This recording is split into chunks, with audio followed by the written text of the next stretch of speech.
Hello friends, हाय। आप देख रहे हैं हमारा चैनल जिसका नाम है क्रिएटिव स्टडी। और आज हम पढ़ने वाले हैं डेमोक्रेसी के बारे में।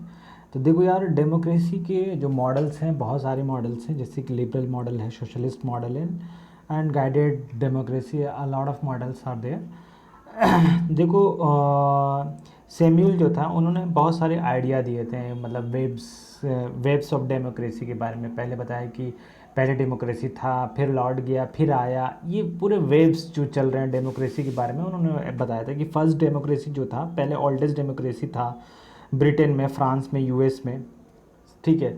तो फर्स्ट वेव था वो। उसके बाद क्या हुआ कि सेकंड रिवर्स बैक आया, जब डेमोक्रेटिक कंट्री जो थी ऑथोरिटेरियन में बदलने लगी। ठीक है। जैसे जर्मन, इटली, पुर्तगाल। तो इनके बीच में क्या हुआ ना, first and second world war के बीच में ये सब होने लगा था कि डेमोक्रेसी हटाने के बाद इस तरीके से उन्होंने फिर से डेमोक्रेसी चली गई। पहले डेमोक्रेसी थी, फिर चली गई। फिर सेकंड वेव आया आफ्टर सेकंड वर्ल्ड वॉर, जहाँ पे डी कॉलोनाइजेशन जो था वो चीज़ होने लगा। तो थर्ड वर्ल्ड वार के उन्होंने क्या किया, डेमोक्रेसी फिर इंडिया में, जैसे थर्ड वर्ल्ड में हमारी इंडिया आती है, तो थर्ड वर्ल्ड में हमारे सेकंड वेव में हमारे इंडिया में डेमोक्रेसी आई। फिर सेकंड रिवर्स बैक हुआ 1960 के बाद। बहुत सारी डेमोक्रेसी जो थी, जैसे वो कोलैप्स कर गई थी, तो सेकंड वेव आया, उसका रिवर्स आया। तो ये सारी चीज़ें हो रही थी। तो डेमोक्रेसी के जो एस्पेक्ट हैं, ठीक है, दो एस्पेक्ट्स देखे जाते हैं, एक प्रोसीजरल, एक सब्सटेंटिव। ठीक है। अब देखो, कुछ सब्सटेंटिव में क्या होता है, सब्सटेंटिव में होता क्या है कि हम क्या करते हैं, इम्पावर करते हैं मास को। ये होता है। ठीक है। जैसे पॉलिटिकल इम्पावर कर दिया, इकोनॉमिक इम्पावर कर रहे हैं, सोशल एंड साइकोलॉजिकल। ठीक है। ये सारी चीज़ों को इम्पावर करते हैं, तो ये होता है सब्सटेंटिव। ठीक है। अब प्रोसीजरल डेमोक्रेसी के बारे में हम जानेंगे कि उसमें क्या होता है कि डेमोक्रेसी के अंदर हम बिल्डअप करते हैं। जैसे कि अभी हमने क्या किया कि पॉलिटिकल, इकोनॉमिक, ये सारी चीज़ें को इम्पावर्ड कर रहे हैं हम, तो हम सब्सटेंटिव डेमोक्रेसी कर रहे हैं। लेकिन प्रोसीजरल के अंदर हम इंस्टीट्यूशंस, जो डेमोक्रेसी जहाँ से हमें जस्टिस मिलेगा, तो वो सारी चीज़ों को हम मजबूत करते हैं। जैसे कि पार्लियामेंट सिस्टम को, कंपटीटिव पार्टी सिस्टम को। ठीक है। इलेक्शंस वगैरह, और इंडिपेंडेंट मीडिया कर देते हैं। तो ये सारी चीज़ें आती हैं कि हम सब्सटेंटिव में करते हैं। और सेकंड चीज़ें आती हैं कि मैकफेरसन्स कॉन्ट्रीब्यूशंस जो था वो क्या था। जैसे उन्होंने क्या किया था कि क्लासिफाइड किया था दो मॉडल में, क्लासिकल मॉडल, एक बिहेवियर मॉडल में। ये चीज़ जानना बहुत ज़रूरी है। तो क्लासिकल जो मॉडल था, फिलोसफिकल मॉडल था। ठीक है।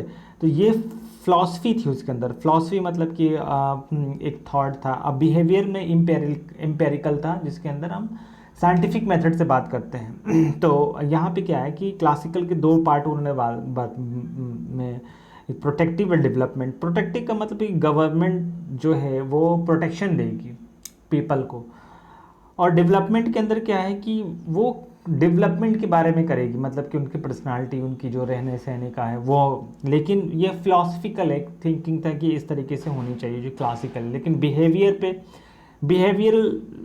बिहेवियरल पे क्या हुआ है, एक एलिटिक्स ग्रुप आया, एलिट्स ग्रुप, जिसको कहते हैं एलिट्स ग्रुप। तो एलिटिक्स, जो एलिट्स ग्रुप है, एंड प्लुरलिस्ट। ठीक है। तो एलिटिस्ट जो ग्रुप थी, जिसको एलिट जैसे हम बोलते हैं, एलिटिस्ट जो थी, उसके अंदर क्या होता है कि मार्केट, देखिए थोड़ा सा प्रोनाउंसिएशन में होता है, तो प्लीज़, मैं पहली बार पढ़ा रहा हूँ, सो वीडियो तो ऐसे कोई देखता नहीं है, फिर ठीक है। सो एलिटिस्ट ग्रुप के अंदर क्या हुआ कि मार्केट मॉडल था। मतलब मार्केट मॉडल का मतलब क्या होता है कि वोटर को एज अ कंज्यूमर समझा जाता था, कि वोटर जो है एक कंज्यूमर है, और इंटरप्रेन्योर है, जो लीडर जो है वो इंटरप्रेन्योर है। मतलब कंज्यूमर और इंटरप्रेन्योर का रिलेशन था। और जो प्लुरलिस्ट जो थे, ठीक है, उनके हिसाब से क्या था, मासेस पार्टिसिपेट करने चाहिए। जैसे कि अगर मान लीजिए प्रेशर ग्रुप हैं, वो सारे डेमोक्रेसी के अंदर पार्टिसिपेट करना चाहिए। अब आता है आपका कॉस्मोपॉलिटन मॉडल ऑफ डेमोक्रेसी। इसका क्या है कि इसका जो इम्पैक्ट ग्लोबलाइजेशन जब हो रहा था, जब पूरी ग्लोबलाइजेशन की वजह से इसका बहुत ही बड़ा इम्पैक्ट पड़ा डेमोक्रेसी पे।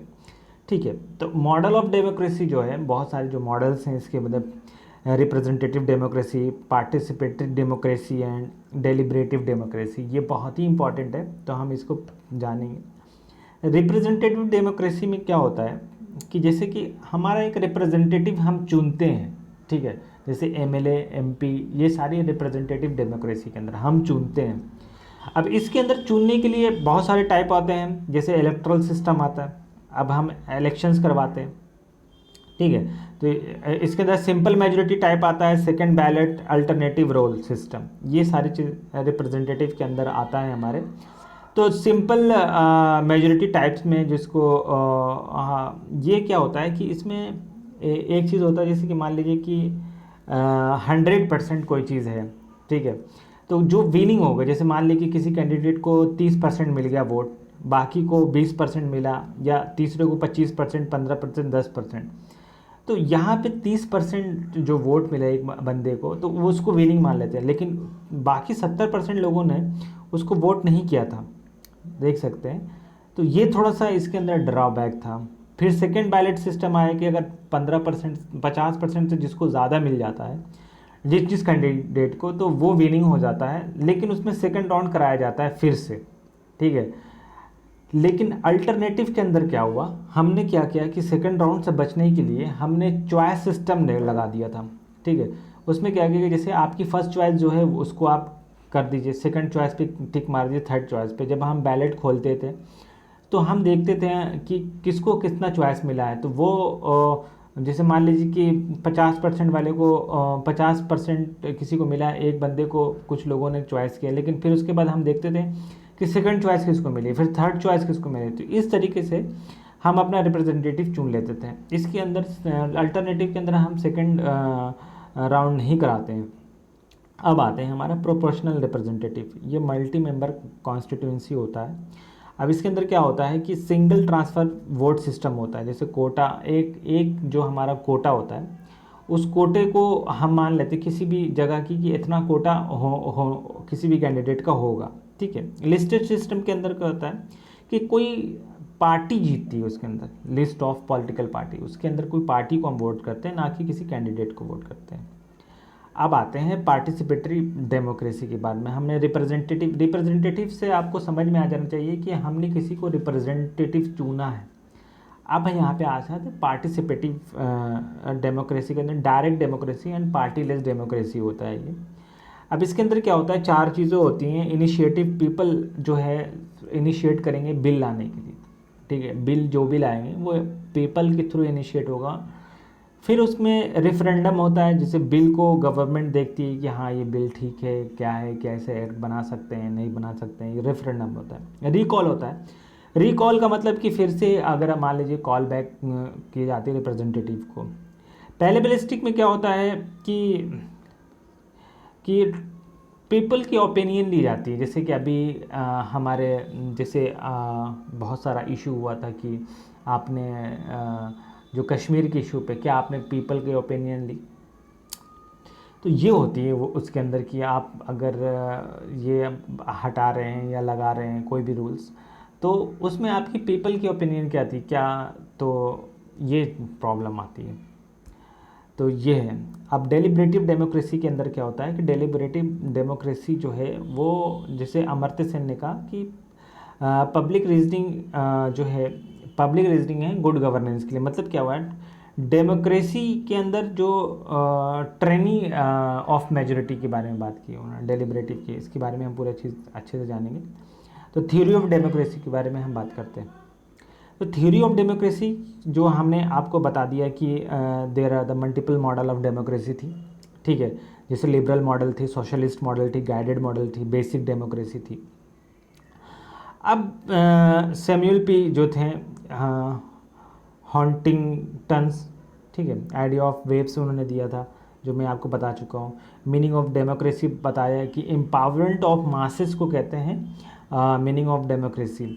गिविंग पावर, मतलब किसी भी डेमोक्रेसी का मतलब जो यहाँ पे है कि किसी भी पीपल का जब हम पावर दे देते हैं, कहने का मतलब कि जब हम किसी ऐसे लोग को भी पावर देते हैं, जो जाति के अंदर या समाज के अंदर बहुत ही बुरे हालात में, लेकिन उनके पास पावर होती है, जिसके इलेक्शंस की पावर के एक वोट उसका कितना मायने रखता है। तो ये डेमोक्रेसी के दो एस्पेक्ट बता दिए मैंने, प्रोसीजरल एंड सब्सटेंटिव। ठीक है, मॉडल ऑफ डेमोक्रेसी के बारे में मैंने बता दिया आपको। क्लासिकल होता है जिसके अंदर प्रोटेक्टिव एंड डेवलपमेंट भी बता दिया मैंने, एलिट्स एंड प्लेरलिस्टिक भी बता दिया। तो अब आते हैं क्लासिकल मॉडल भी बता चुका हूँ मैं आपको, philosophical rather than the empiricals. Protective model भी बता दिया। जैसे प्रोटेक्टिव मॉडल के अंदर मैंने आपको बताया था कि lock modern and Bentham model को हम मानते हैं। डेमोक्रेसी जो है वो फॉर्म ऑफ गवर्नमेंट है जो हमें प्रोटेक्शंस राइट देती है। तो ये चीज़ मैंने बताया। अब देखो डेवलपमेंट मॉडल जो है, जेएस मिल जो है उन्होंने डेवलपमेंट मॉडल को जो बताया कि गवर्नमेंट जो है वो प्रोवाइड करती है पर्सनालिटी ने, डेवलपमेंट ऑफ पर्सनालिटी वो प्रोवाइड करती है। बिहेवियर मॉडल को मैंने बताया कि एम्पेरिकल यहाँ पे ई से होगा, ठीक है, थोड़ा सा मिस्टेक हो गया, एम्पेरिकल इन्वेस्टिगेशन ऑफ डेमोक्रेसी। तो एलिटिस्ट जो है, एलिटिस्ट जो थ्योरी है या मार्केट मॉडल भी मैं आपको बता चुका हूँ। कॉस्मोपॉलिटन मॉडल भी बता चुका हूँ। तो कॉस्मोपॉलिटन मॉडल जो डेविड हेल्ड ने दिया था, ठीक है, उन्होंने बताया था कि इम्पैक्ट ऑफ ग्लोबलाइजेशन, ग्लोबलाइजेशन की वजह से डेमोक्रेसी सही भी हो रही है और ख़राब भी हो रही है, ये उन्होंने बताया था।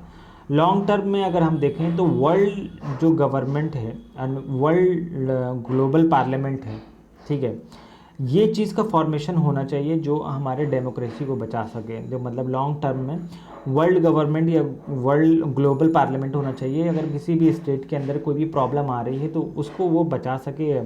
शॉर्ट टर्म रिफॉर्म के लिए यूएनएससी है, आईएमएफ है, डब्ल्यूबी है, रीजनल पार्लियामेंट का भी होना चाहिए कि जिसके अंदर हमारी डेमोक्रेसी को कहीं ना कहीं अच्छे से बचा सके। तो ये सारे कॉन्सेप्ट हैं, बहुत सारी चीज़ें मैंने इसमें इंक्लूड नहीं कर पाया हूँ।